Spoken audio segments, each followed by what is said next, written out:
तुझे मुख मुद्रा चंद्र जेवी फरी फरी जोया करूं, नेत्र तारा निरखी निरखी पाप ने दोया करूं, अद्भुत तारी छे प्रतिमा ध्यान एनु हूँ धरू, महारा प्रभु महावीर ना चरणे करूँ वंदना, चरणे हूँ करूँ वंदना।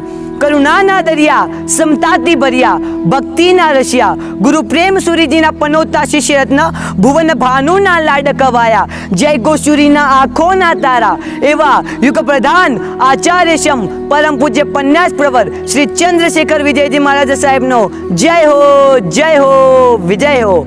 तथा पूज्य बंधु बेलड़ी जी गुरु जी ना चरणों में कोटि से वंदना। तथा अत्र विराजित संस्कार शिल्पी पूज्य मुनिराज श्री राजंस गुरु जी तथा पूज्य मुनिराज श्री मुनिंद्र गुरु जी ना चरणों में कोटि से वंदना। तथा अत्र उपस्थित भागेश्वर मोटाभाई मासीबा तथा मेरे प्यारे बाल मित्रों नमो नमः। हाँ, आज का मेरा वक्तव्य का विषय है विज्ञान आशीर्वाद या अभिशाप।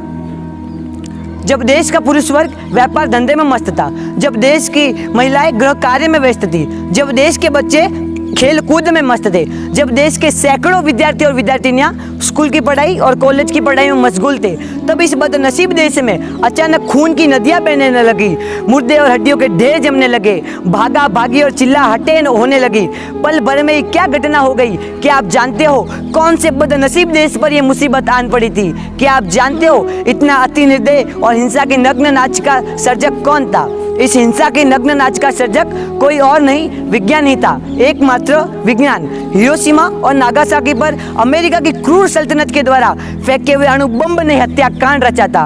अणुबम नया बना था, अमेरिका को उसका प्रयोग कर उसकी ताकत के बारे में जानना था। बस इतने से मामूली कारण के लिए अमेरिका की क्रूर सल्तनत ने जापान के 2 शहरों पर बम फेंके और लाखों मनुष्य और प्राणियों का भोग लेकर अपनी शैतानियत दुनिया को दिखाई। ऐसा ही एक कृत्य ब्रिटिशरों ने भी किया था। जर्मनी के निराश्रित कैंप में बसने वाले 1 लाख निराश्रित वृद्ध महिलाएं तथा बच्चों पर लगातार 24 घंटे तक बमबारी करके उन्हें खत्म कर दिया। जब अणुबम के सर्जक वैज्ञानिक अल्बर्ट आइंस्टाइन से पूछा गया कि आप इस संशोधन के गलत संदर्भ के बारे में क्या कहना चाहोगे, तब अल्बर्ट आइंस्टाइन ने भी कहा था कि मुझे खूब पश्चाताप हो रहा है और अगर भगवान मुझे फिर से जन्म देने वाला हो ना तो मुझे वैज्ञानिक बनने में कोई रस नहीं। अमेरिका की सेना जापान के 2 शहरों पर बम फेंकने जा रही है। ये जानकारी मिलते ही अणुवैज्ञानिक केनेथ बेइनब्रिज ने यह कहा था कि अमेरिका के वैज्ञानिक होने के नाते हम कुत्ते के बच्चे कहने के लायक नहीं रहे।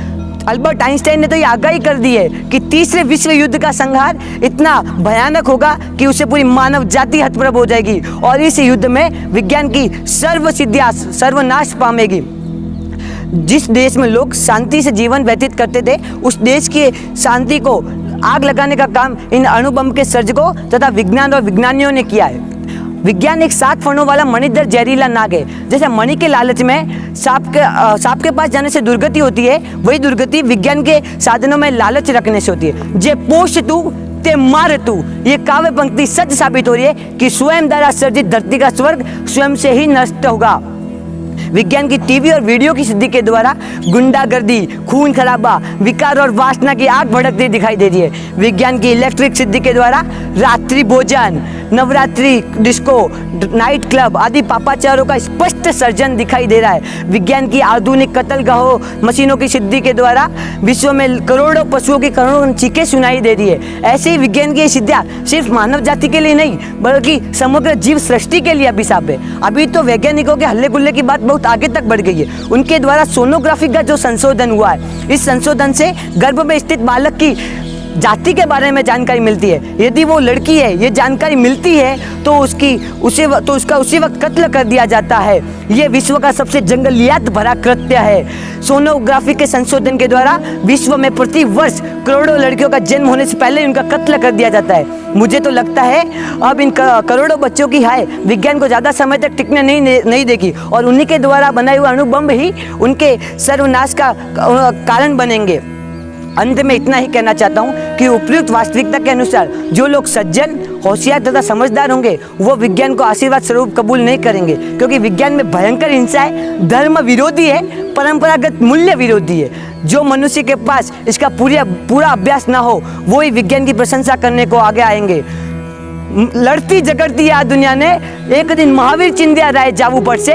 એટમ બોમ્બ બનાવનારા વૈજ્ઞાનિકોને એક દિન જરૂર પછતાવવું પડશે. પ્રભુ મહાવીર ચિંધ્યા રાય જવું પડશે. નમો નમો. જીના આજ્ઞા વિરુદ્ધ કુછ કહો તો મિચ્છામિ દુક્કડમ.